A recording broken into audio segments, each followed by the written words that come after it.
Matob est privé d'Hélios. Matob ne voit pas. Inanna croit vivre un cauchemar. Elle va se réveiller. L'odeur du pain préparé par sa mère va tirailler sa faim. Elle va ouvrir les yeux. Son père, sa mère seront là, prêts à l'embrasser, à l'aimer, à la protéger. Inanna observe les fenêtres de l'âme de Matob. Elle espère y voir un petit signe qui montrera que Varna se trompe. Mais Matob ne répond pas à sa prière.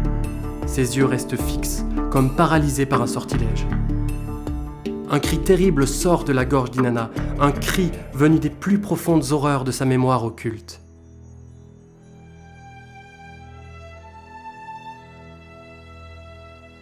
Ils vont la tuer. Notre mère a offensé les dieux. Elle a bafoué sa promesse à Héra, elle a trahi notre père. Et Matob ne voit pas. Les dieux nous ont punis. Ils vont sacrifier Matob, la rendre à Hadès. Pour eux, Matob sera Circé. Ils vont la conduire à la Rocha Sonéira. Tu sais, comme pour Dresden, ce petit homme, souviens-toi. Grand-père nous avait raconté son histoire. Le seul tort qu'il avait était que son corps avait refusé de grandir. Il s'était caché dans la forêt de l'ombre pour fuir le sacrifice. Il avait bâti une petite chibote, et un jour, n'en pouvant plus, pour retrouver sa mère, il avait franchi le Douro. Puis il avait été découvert par le père de Buluc, et le conseil avait décidé de le sacrifier.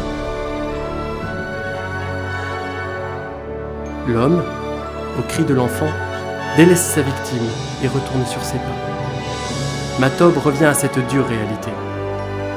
Enragée, le corps secoué de sanglots, elle frappe de toutes ses forces sur la poitrine de cet homme. L'assassin du dieu qui conduit les âmes vers la lumière, la louve servant de mère aux humains les plus pauvres.